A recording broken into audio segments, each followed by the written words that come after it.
Good morning, good morning, good morning. Well, I'm back with another video. My name is Pastor Marilyn Boyd, and the name of my channel is called Nuggets for Life. Listen, I came to the church and we were giving away food, and I decided I need to come back here and do a quick video.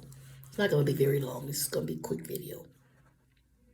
But I'm going to be coming from Mark 5:21 through 41. Let's just go there for a minute. And while you're going there, I'm going to ask that you would share the video. You would give the video a thumbs up and share the video. Share the video. This will probably help someone. Matter of fact, I know it will. So I'm going to be coming from Mark, the 5th chapter, beginning at the 21st verse. It goes all the way down to 43rd verse, but I probably won't read all of it. I just want to read a little bit of it. It says that when Jesus was passed over again by ship unto the other side, much people gathered unto him, and he was nigh unto the sea. And behold, there cometh one of the rulers of the synagogue, Jairus, by name. And when he saw him, he fell at his feet, and besought him greatly, saying, My little daughter lieth at the point of death. I pray thee, come and lay thy hands on her, that she may be healed, and she shall live. And Jesus went with him, and much people followed him, and thronged him. And a certain woman, which had an issue of blood for 12 years, and had suffered many things of many physicians, and had spent all that she had, and was nothing better, but rather grew worse. When she had heard of Jesus, came in the press behind and touched his garment. For she said, If I may touch but his clothes, I shall be whole. And straightway the fountain of her blood was dried up, and she felt in her body that she was healed of that plague. 30th verse. And Jesus, immediately knowing in himself that virtue had gone out of him, turned him about in the press and said, Who touched me? Who touched my clothes? 31st verse. And the disciples said unto him, Thou seest the multitude thronging thee, and sayest thou, Who touched me? And he looked around about to see her that had done this thing. But the woman, fearing and trembling, knowing what was done in her, came and fell down before him and told him all the truth. And he said unto her, Daughter, thy faith has made thee whole. Go in peace and be whole of thy plague. And while he yet spoke, there came from the ruler of the synagogue's house, a certain which said, Thy daughter is dead. Why troublest thou the master any further? I'm going to go back and read that again. In the 5th verse, it says, while he yet spoke to the woman, he just told her, Thy faith has made thee whole. While he was telling her that, there came from the ruler of the synagogue's house a certain man which said, Thy daughter is dead. Why troublest thou the master any further? As soon as Jesus heard the word that was spoken, he said unto the ruler of the synagogue, Be not afraid, only believe. And he suffered no man to follow him, save Peter, James, and John, the brother of James.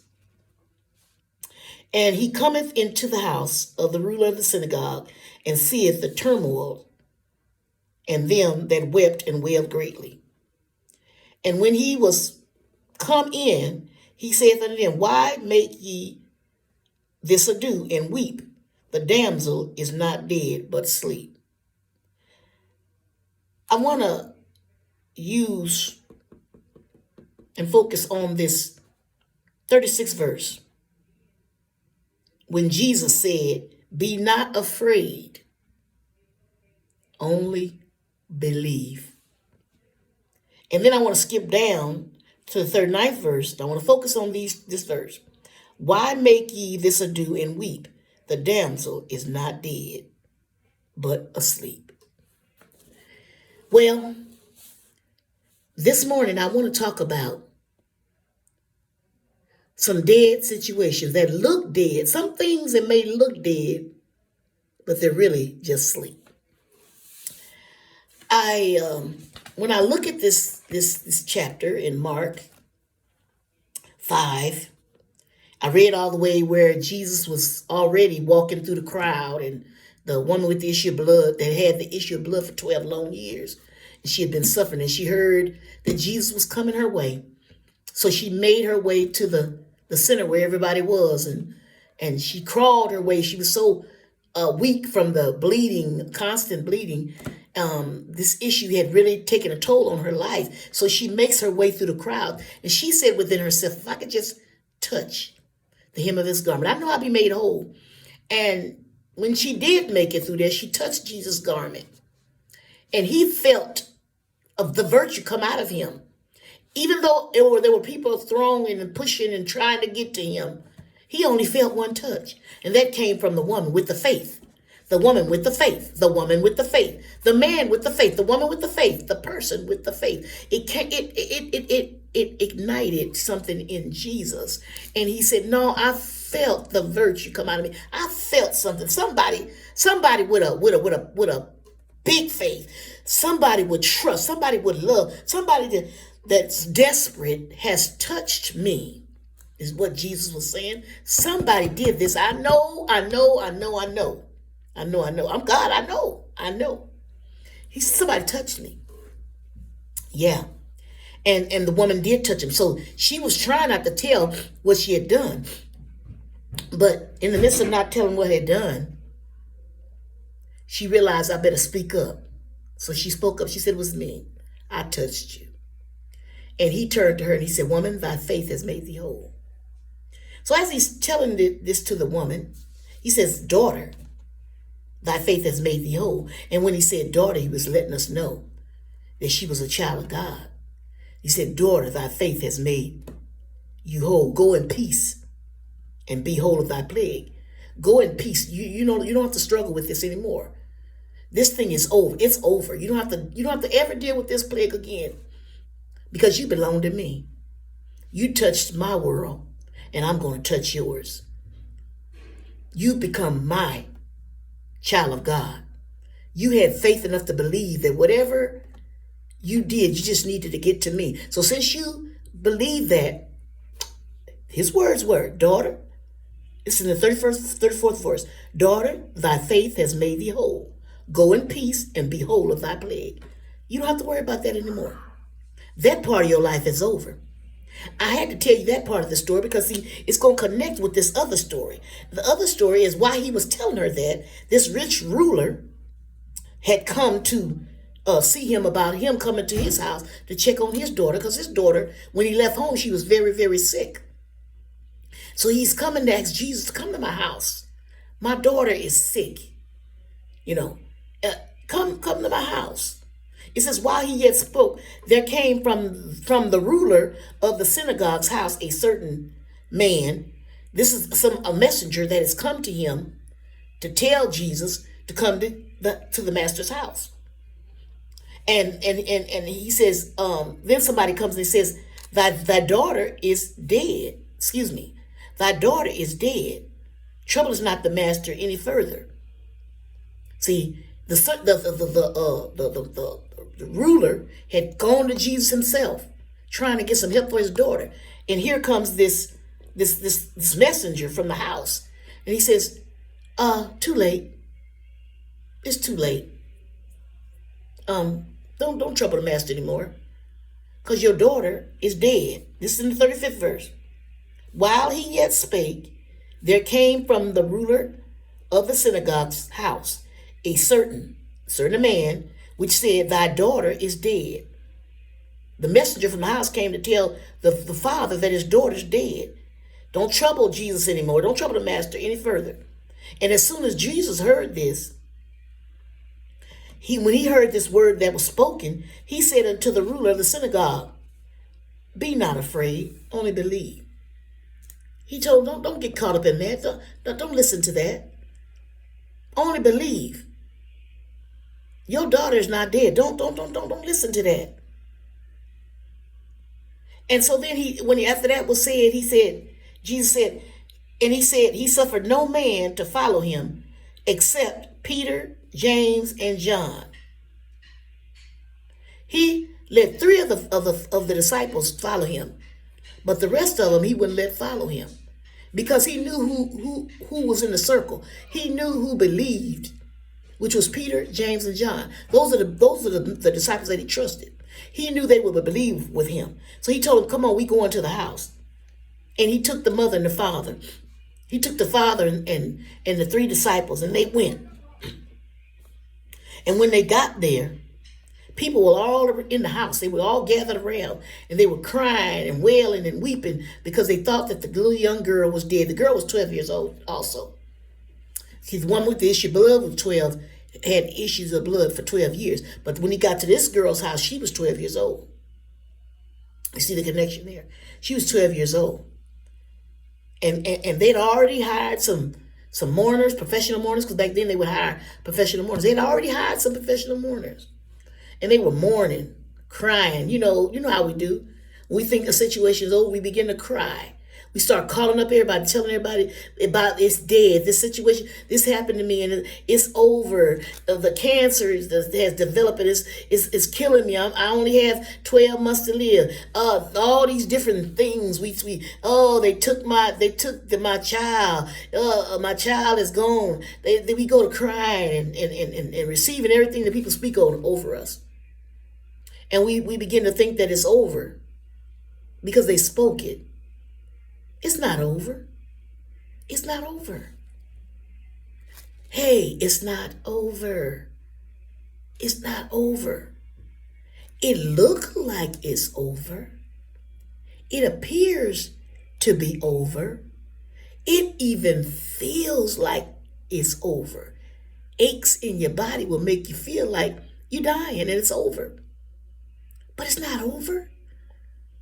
That's just a sign that something is going on within you, but it's not over. Maybe your bills are all due, and they've called and given you a notice and saying you got to pay this by such and such, or we going to kick you out, or we going to turn this off. It appears as if it's over.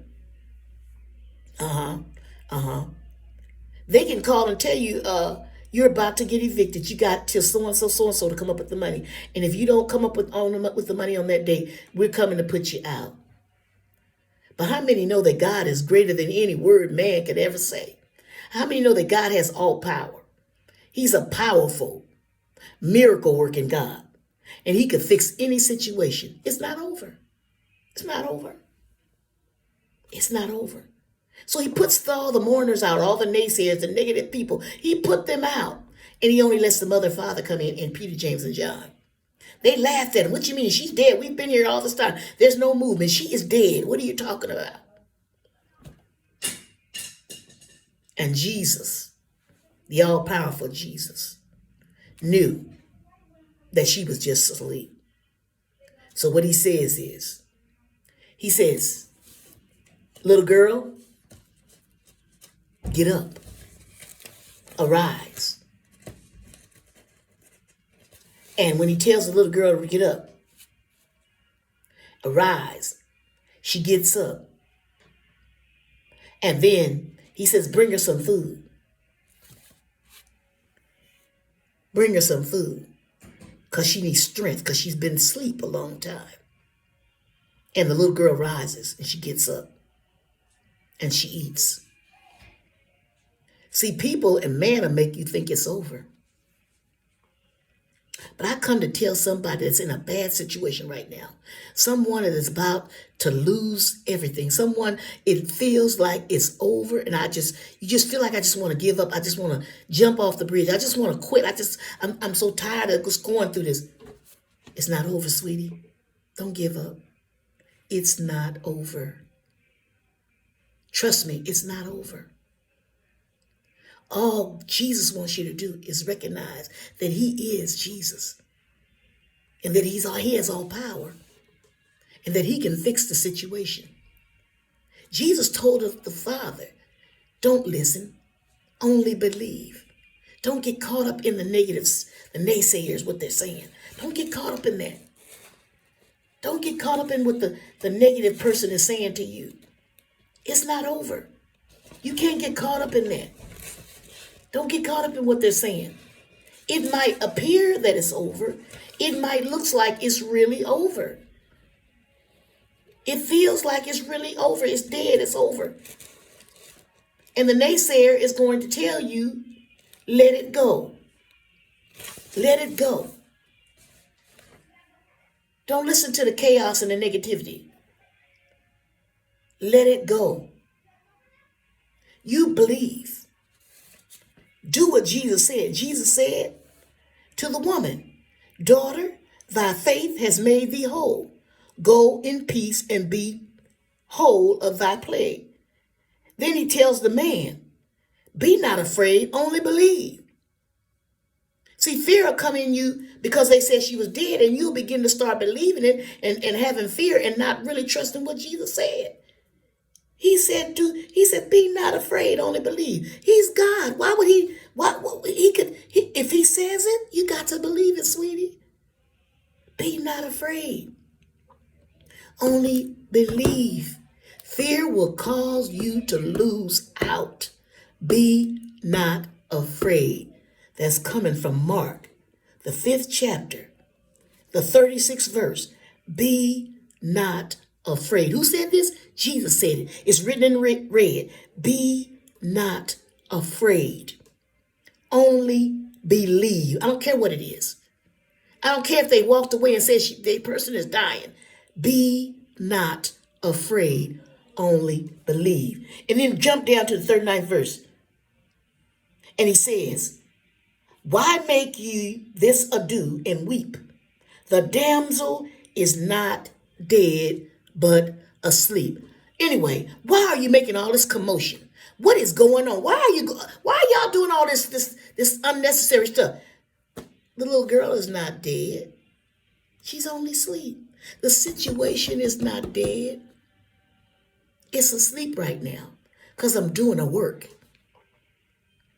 And while it's dead, while it appears dead, while it's asleep, I'm working some things out.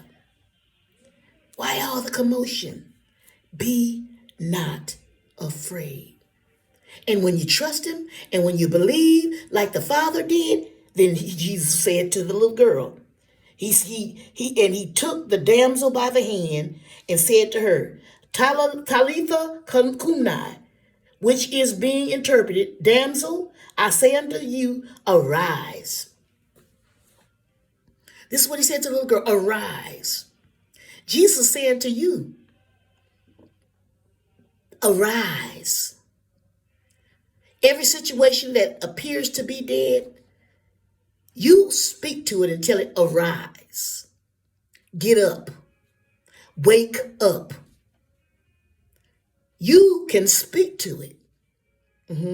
You have the power to speak to every dead situation. Tell it to arise. This is the word of God for the people of God. Tell it to arise. Share the video. I'll see you in the next video.